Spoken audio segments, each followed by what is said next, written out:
हे प्रभु, आज कुछ मछलियां मिल जाएं तो मेरे बच्चों के चेहरे पर मुस्कान आ जाए।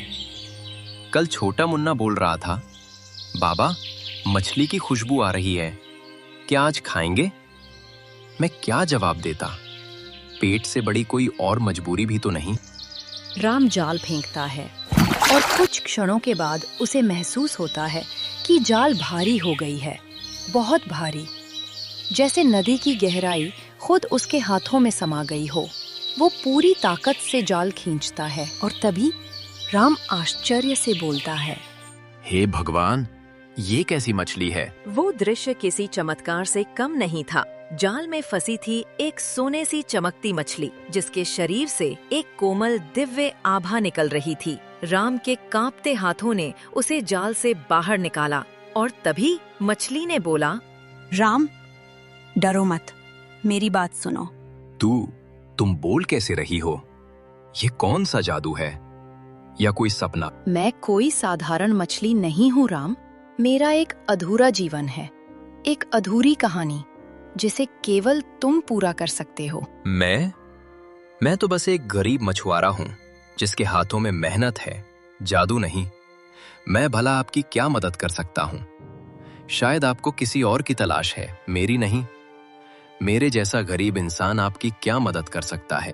जादू तुम्हारा कर्म है राम, और कर्म से बड़ा कोई जादू नहीं होता। इंसान का कर्म ही उसे महान बनाता है।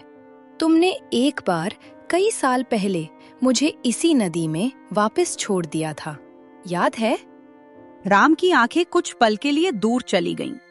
उसकी यादों के उस कोने में जहां एक दिन उसके बच्चे भूख से तड़प रहे थे, उसके बावजूद भी राम ने एक चमकीली मछली को फिर से नदी में छोड़ दिया था। उस दिन राम को कुछ अलग महसूस हुआ था उस मछली को देखकर। हाँ, मुझे याद है, बच्चे भूखे थे, पर उस दिन दिल ने कहा, ये मछली तुम्हारी नहीं है, और मैंने उसे छोड़ दिया था। वो मैं थी राम, तुम्हारी उस एक करुणा ने मेरा भाग्य बदल दिया। मैं शापित थी, एक रानी थी जो लोभ और घमंड के कारण मछली बन गई थी, पर तुम्हारी दया ने मुझे पुनर्जन्म का वरदान दिया। अब वही वरदान अधूरा है और मुझे तुम्हारी मदद चाहिए राम। मैं आपकी सहायता करूंगा देवी, पर मैं तो एक साधारण आदमी हूँ। मेरे पास तो बस ये नाव, ये जाल और थोड़ी सी हिम्मत है। बस वही हिम्मत तो चाहिए। नदी की गहराई में एक अंधकार है, जहाँ एक लालची व्यापारी ने नदी माता की आत्मा को कैद कर रखा है। जब तक वो बंधन नहीं टूटेगा, मेरा पुनर्जन्म अधूरा रहेगा। नदी की गहराई? वहां तो तूफान हैं, भंवर हैं और मौत भी। मैंने सुना है आज तक जो भी वहां गया लौटकर कभी वापस नहीं आया। मौत से डरने वाला जीवन का अर्थ नहीं समझ पाता राम। तुम्हारा हृदय निर्मल है और केवल ऐसा हृदय ही उस अंधकार को भेद सकता है। इसलिए अपने आप पर भरोसा करो। ठीक है देवी, अगर मेरे जीवन से आपका उद्धार होता है तो ये जीवन भी आपका ही है। मैं अपनी पूरी जान लगा दूंगा। इतना कहकर राम अपने घर की ओर चल देता है। राम जैसे ही घर पहुंचता है तभी उसकी पत्नी उषा बोलती है, अजी, इतनी देर क्यों लगा दी आपने? बच्चे आपके इंतजार में सो गए। आज कुछ अजीब देखा उषा। शायद तुम मेरी बातों पर यकीन नहीं करोगी, लेकिन आज एक ऐसी घटना घटी जिस पर यकीन करना मेरे लिए भी मुश्किल था। आज मैंने एक मछली देखी जो बोल रही थी। अरे आप भी ना, अब बच्चों को सोने से पहले कहानी सुनाओगे क्या?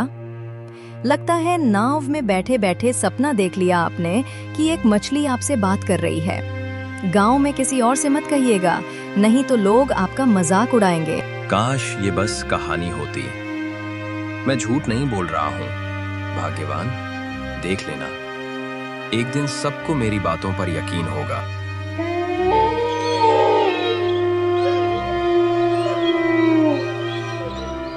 राम की आंखों में नींद नहीं थी, सिर्फ वही आवाज गूंजती रही, मेरा पुनर्जन्म अधूरा है राम। जब गांव नींद में सो रहा था, तब राम ने अपनी पुरानी नाव उठाई और बिना किसी को बताए धीरे धीरे नदी की ओर बढ़ चला। नदी माता, मैं आ गया हूँ। पता नहीं आगे क्या है, पर अब पीछे मुड़ने का सवाल नहीं। आपको मुक्ति दिलाने के लिए मुझे अगर जान की बाजी भी लगानी पड़ी तब भी मैं तैयार हूँ। राम इतना कह ही रहा था, तभी सुनहरी मछली की आवाज आती है। राम, तुम आ गए। राम सुनहरी मछली की आवाज सुनकर बोलता है, हाँ देवी, मैं हाजिर हूँ। आप बताओ, मुझे क्या करना होगा? नदी की गहराई में एक पुराना मंदिर है। वहीं उस व्यापारी ने नदी माता की आत्मा को बांध रखा है। उसके लोभ ने इस जल को अपवित्र कर दिया है। तुम उस मंदिर तक जाना, पर ध्यान रखना, हर कदम तुम्हारा साहस से भरा होना चाहिए। राम। मछली के इतना कहने के बाद अचानक राम पर एक बिजली का प्रकाश आता है और दूसरी ही क्षण राम नदी के अंदर के दूसरी दुनिया में पहुंच जाता है। नदी के अंदर एक अलग ही दुनिया थी। रंग, रोशनी और रहस्य का अद्भुत संगम।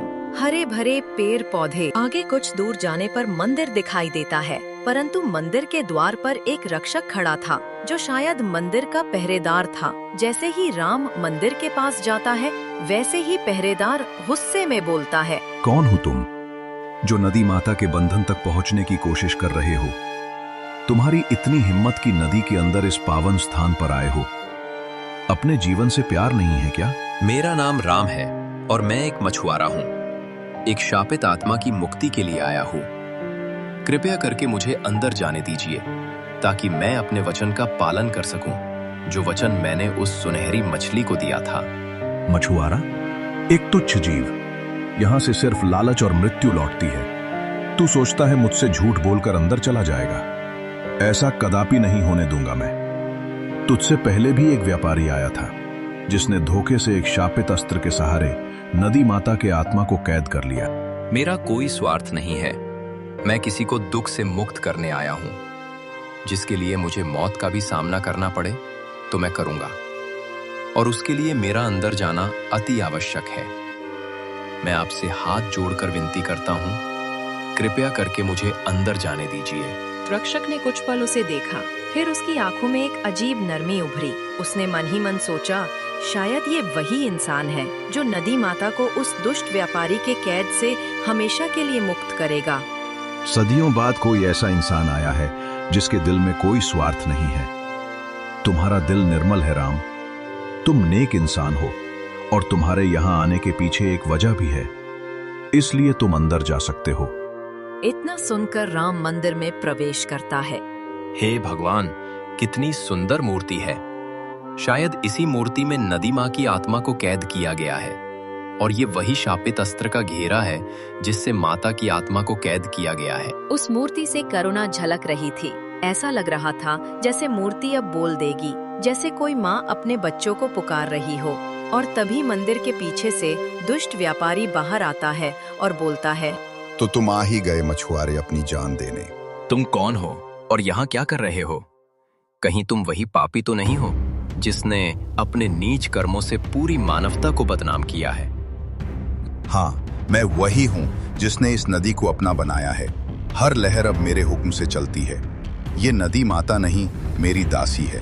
ये कोई देवी नहीं, मेरी गुलाम है। इससे मैं जो चाहता हूँ वो सब करवाता हूँ। इस नदी में जितने भी जीव जंतु है सब मेरे बस में हैं, और बहुत जल्दी ही तुम भी मेरे गुलाम बन जाओगे।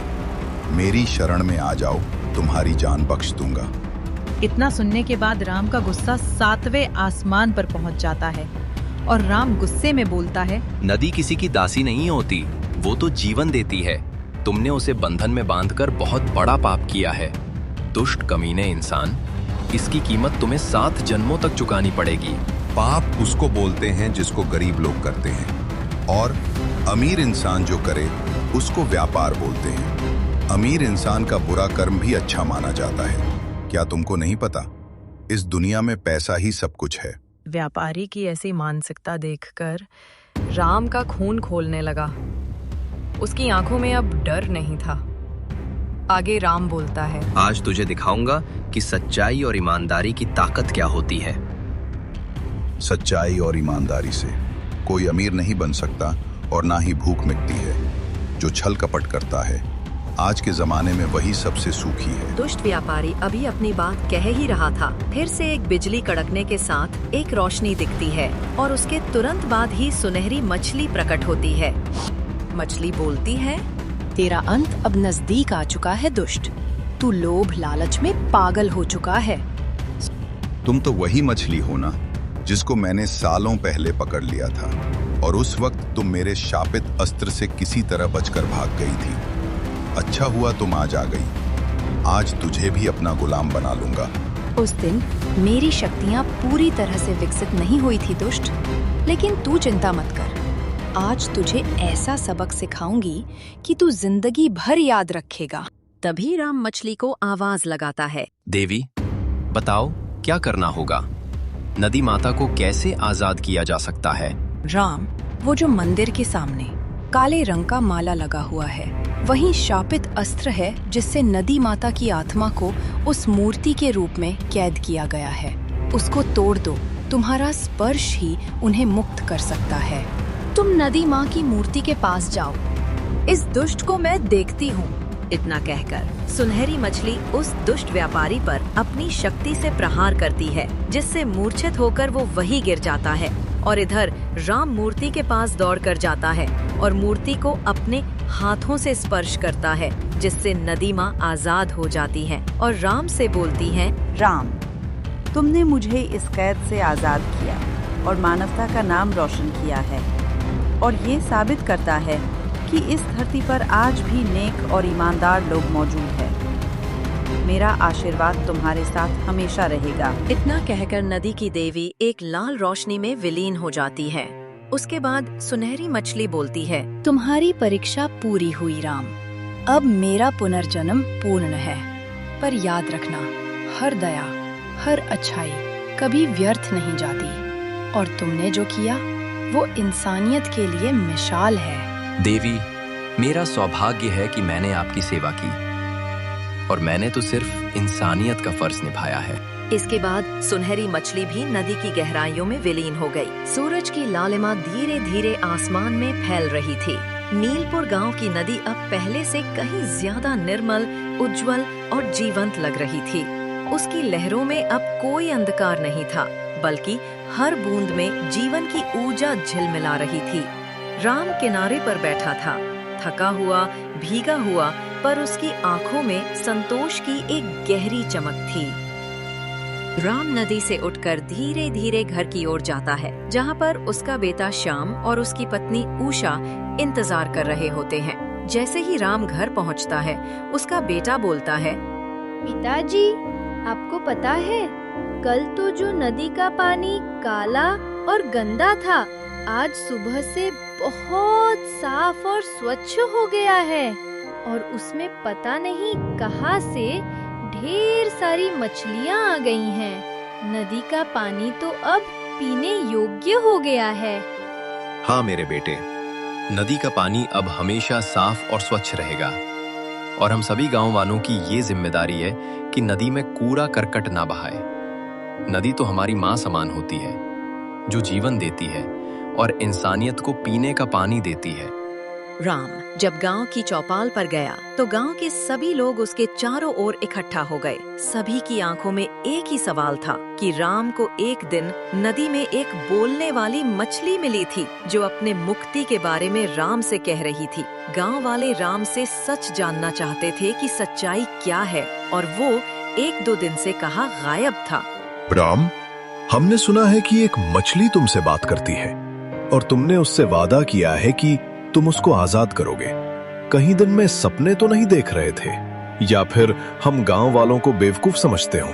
आज के जमाने में ये सब नहीं होता। ये सब सिर्फ किस्से कहानियों में होता है। सच्चाई से इसका कोई वास्ता नहीं। कभी कभी सपने ही सच्चाई से ज्यादा सच्चे होते हैं बाबा। उस मछली ने मुझे सिखाया कि करुणा, भक्ति और सत्य की शक्ति दुनिया की हर ताकत से बड़ी होती है। और मैं किसी से झूठ नहीं बोल रहा हूं। आप लोग मेरा यकीन करिए या मत करिए, लेकिन एक दिन आप लोगों को मेरी बातों पर जरूर यकीन होगा। राम गांव का एक ईमानदार व्यक्ति था। उसकी बातों पर लोगों को कहीं ना कहीं यकीन हो रहा था। राम ने जो देखा वो शायद किसी और ने कभी देखा नहीं था, पर उसकी सच्चाई सबके दिलों में उतर गई थी। धीरे धीरे दिन बीतने लगे। राम का जीवन फिर से सामान्य हुआ, पर अब उसमें एक नई रोशनी थी। वो जब भी नदी के पास जाता, ऐसा लगता था जैसे नदी की लहरें उससे बातें करती हैं, जैसे उसे अपना साथी मानती हों। ऐसे ही एक दिन जब राम नदी किनारे बैठकर पुरानी यादों में खोया था, तभी नदी में हलचल होने लगती है और देखते ही देखते नदी की देवी प्रकट हो जाती है, जिसको देखकर राम बोलता है, हे देवी, क्या ये आप हो? मुझे अपनी आंखों पर भरोसा नहीं हो रहा है। कहीं ये सपना तो नहीं है? क्या यही आपका असली रूप है? राम की बात सुनकर देवी बोलती हैं, हाँ राम, मेरा पुनर्जन्म पूर्ण हो गया है। तुम्हारी करुणा ने मुझे फिर से जीवन दिया है। अब मैं इस धरती पर रहूंगी, उन लोगों के बीच जो सच्चे दिल से प्रेम करते हैं, ना कि लालच से। उस दिन तुमने जो किया उसको इतिहास के पन्नों में लिखा जाएगा। तुम्हारी बहादुरी और हिम्मत लोगों के बीच हमेशा याद किया जाएगा। देवी, मैं तो बस एक साधारण इंसान हूँ। मुझे तो अपना भाग्य ही नहीं समझ आता था। मैं तो एक ईमानदार मछुआरा हूँ जो किसी तरह से अपने परिवार का जीवन यापन करता हूँ। और मैंने वही किया जो एक इंसान को करना चाहिए। इंसान को हमेशा सच्चाई और ईमानदारी से रहना चाहिए। मेरी ईमानदारी और बहादुरी ने ही मुझे एक चमत्कार का गवाह बना दिया। राम, साधारण वही होता है जो असाधारण कर्म करता है। तुम्हारी ईमानदारी और सच्चाई ने मुझे बचाया, इसलिए आज मैं तुम्हें वरदान देती हूँ। तुम्हारे वंश में कभी कोई कमी नहीं आएगी। तुम्हारे गांव में कभी सूखा नहीं पड़ेगा और नीलपुर गांव हमेशा सुखी रहेगा। नदी के देवी और राम की बात सुनकर गांव के सभी पुरुष और महिलाएं नदी के पास इकट्ठा हो जाते हैं। तभी गांव के एक बुजुर्ग आदमी बोलते हैं, ये कैसा चमत्कार है? क्या आप वही देवी हो जिसके बारे में राम हम सबको बता रहा था? क्या आपकी आत्मा आजाद हो गई? हाँ, मैं वही नदी की आत्मा हूँ जिसे तुम्हारे एक बेटे ने मुक्त किया है। राम ने बहुत बहादुरी से बिना अपनी जान की परवाह किए बिना उस दुनिया तक चला गया जहां जाने के बारे में इंसान कभी सोच भी नहीं सकता। जब तक तुम लोग इस धरती और इस नदी का सम्मान करोगे, समृद्धि हमेशा तुम्हारे साथ रहेगी। हमें माफ कर देना देवी। हम लोगों को लगता था कि राम गांव वालों से झूठ बोल रहा है, लेकिन आज हमने अपनी आंखों से देख लिया है कि सच्चाई क्या है। आज के बाद हम सभी गांव वाले, हमारे गांव में जितने भी तालाब और नदियां हैं, सबको साफ और स्वच्छ रखेंगे। हम लोग आपसे वादा करते हैं देवी माँ। जिस पर आगे राम गांव वालों से बोलता है, गांव वालों, आज के बाद से नदी माता की पूजा की जाएगी। हर साल इस दिन को नदी तारण दिवस के रूप में मनाया जाएगा, जिससे लोगों को समय समय से याद दिलाया जाएगा कि हम लोग नदी माता की पूजा क्यों करते हैं। इतना सुनकर नदी माँ आसमान की गहराइयों में विलीन हो जाती है। अगले दिन राम की पत्नी उषा बोलती है, अजी, अब तो सब कुछ ठीक हो गया है ना? नदी फिर से हरी भरी हो गई है और लोग खुश हैं। अब तो आप आराम कर लीजिए। और राम, मुझे और हमारे बेटे श्याम को आप पर गर्व है कि आपने इतना महत्वपूर्ण काम किया। आराम? हाँ, शायद अब मन को भी शांति मिली है। पता है उषा, आज समझ आया, भगवान किसी भी रूप में मिल सकते हैं, बस पहचानने की नजर चाहिए। अजी, आप बिल्कुल सही कह रहे हो। अब उस सुनहरी मछली को ही ले लो। कौन जानता था कि वो एक देवी का पुनर्जन्म है और इंसान को कभी लालच नहीं करना चाहिए, क्योंकि लालच बुरी बला होती है, जैसे उस व्यापारी के साथ हुआ। तुमने बिल्कुल सही कहा उषा। इसलिए इंसान को हमेशा अच्छे कर्म करना चाहिए। तभी तो हमारे पूर्वजों ने कहा है, कर भला तो हो भला। जानती हो उषा, मैंने ये महसूस किया है कि कभी कभी सबसे बड़ा जादू हमारे अपने भीतर छिपा होता है, बस उसको पहचानने की जरूरत होती है। और इस दुनिया में कोई ऐसा काम नहीं है जिसको इंसान चाहे तो कर नहीं सकता। हर अच्छे कर्म की गूंज सृष्टि में कहीं न कहीं सुनाई देती है। सच्चाई और करुणा कभी व्यर्थ नहीं जाती। वो किसी न किसी रूप में लौटती है, कभी मछली बनकर, कभी इंसान बनकर, या फिर किसी की मुस्कान बनकर। प्यारे दर्शकों, आज की कहानी में हमने सीखा कि हमेशा अच्छे कर्म करना चाहिए, क्योंकि हम जो करते हैं वो किसी न किसी रूप में वापस आता है। और हमें जीवों पर दया करनी चाहिए, आसपास की नदी व तालाब को स्वच्छ और साफ रखना चाहिए। ऐसे ही मजेदार कहानियों के लिए हमारे चैनल को सब्सक्राइब करें और ढेर सारा प्यार दीजिए। मिलते हैं अगले वीडियो में, तक के लिए अपना ख्याल रखें।